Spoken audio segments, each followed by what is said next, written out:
Right, okay, so I'm on my way to do my assessment and I'm in the car and I'm on my way and I feel a little bit nervous and I feel sort of like she's going to do the assessment and say to me that I haven't got it and it's all been a lie, but I don't think she will.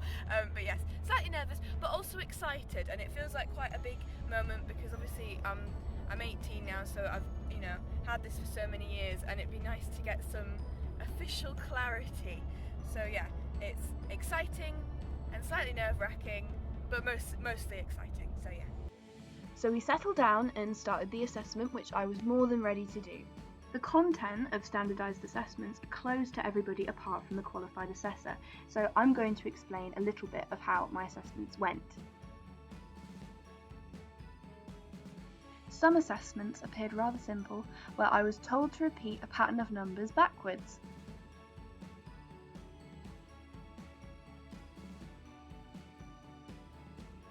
Some tests were not really what I was expecting, like repeating made-up words.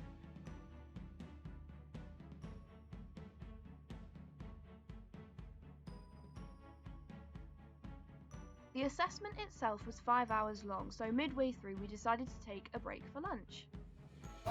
Okay, we're in the shop. We're in a shop. We're in the shop. We're in a Okay, shop. we've come out for some lunch. We have. Yeah. So Rose has got some pizza and a drink. Right, Rose, your mum gave you a fiver. What are you going to do with that? I'm going to keep it in my pocket because I don't know what it means, and I'm going to use my card, still while slightly being nervous, but it feels better with a card. Okay, so you are going completely out of your comfort zone now, aren't you? Yes. Right, okay. Okay. Buying my lunch really showed me how I really did need this assessment, as it highlighted how dyscalculia really makes my life trickier, as I find it hard to pay for things because anything with numbers in it, including money, is a struggle for me. Right.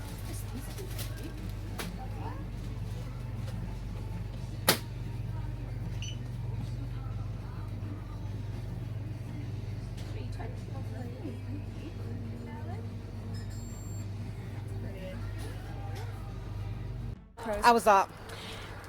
Good. It feels good once I've got it done, now that I've got it out of the way.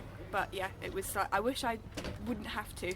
Like I could just get it given to me. But yes, it's fine once I get it done. Okay. Rip off the plaster. Okay, Rose. Right, we've had some lunch. Yes. Yeah, we're going to go now to the second bit of the assessment, and this is the section that we call the attainment section. Okay. So this is where I'll be looking at your, not necessarily your reading, but your comprehension. Okay. Yeah. So and then, because that will also give us an idea, why you would struggle with certain bits of maths. Okay. Yeah.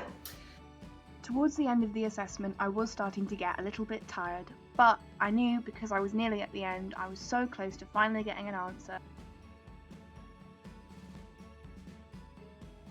Okay, so this is me back home after the assessment.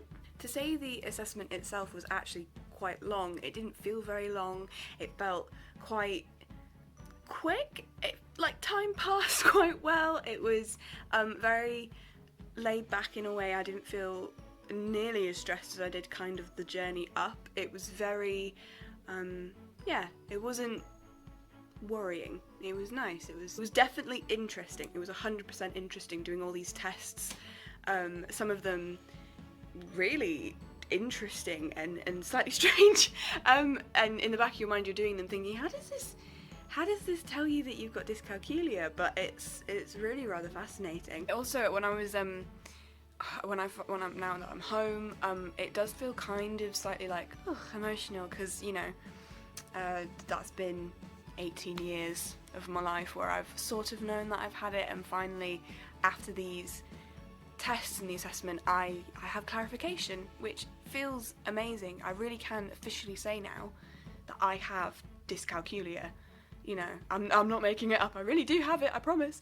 So it feels really good. I also know that this is going to be really helpful support-wise now that I'm thinking about going to university, maybe applying for another job at some point. This is really, really helpful. So all around, I feel really, really positive about the whole thing.